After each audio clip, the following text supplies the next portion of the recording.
Assalamualaikum warahmatullahi wabarakatuh. Nama saya Faradila Hinutami, NPM 191342041. Di sini saya akan sedikit menjelaskan tentang mekanisme check and balance antara Presiden dan DPR serta efektivitas penerapannya.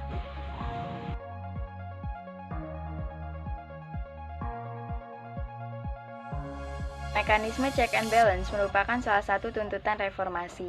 Salah satu tujuan utama mekanisme ini adalah untuk menghindari pemusatan kekuasaan pada satu lembaga saja.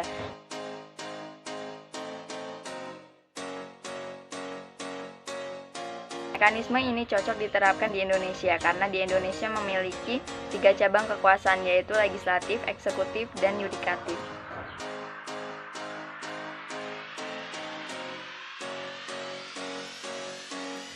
Mekanisme check and balance Presiden dan DPR terdapat dalam berbagai bidang, yaitu legislasi, anggaran, dan pengawasan.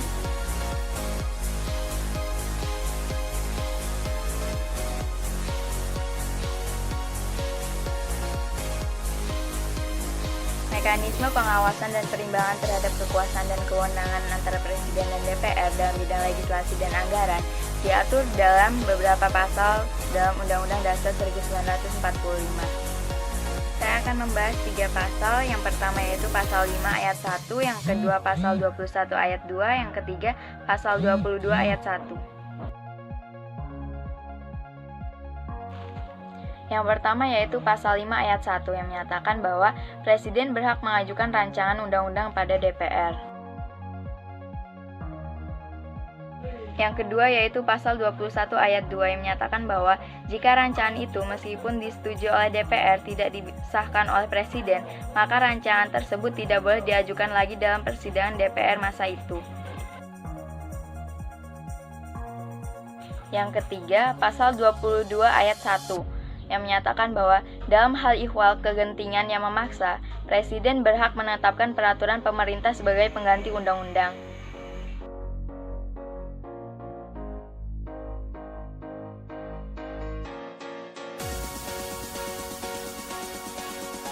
Selanjutnya yaitu efektivitas penerapan mekanisme check and balance antara Presiden dan DPR dalam sistem pemerintahan presidensial di Indonesia. Jika sebelumnya ditentukan pasal 5 ayat 1 Undang-Undang Dasar 1945 bahwa kekuasaan untuk membentuk perundang-undangan berada di tangan Presiden dan dilakukan dengan persetujuan DPR, maka dalam perubahan pertama dan kedua Undang-Undang Dasar 1945 pasal 20 ayat 1, kekuasaan untuk membentuk undang-undang itu ditegaskan berada di tangan DPR.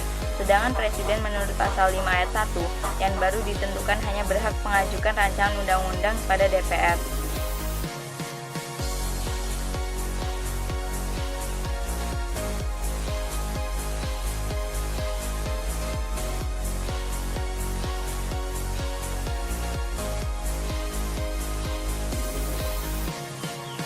Sekian dari saya, kurang lebihnya saya mohon maaf.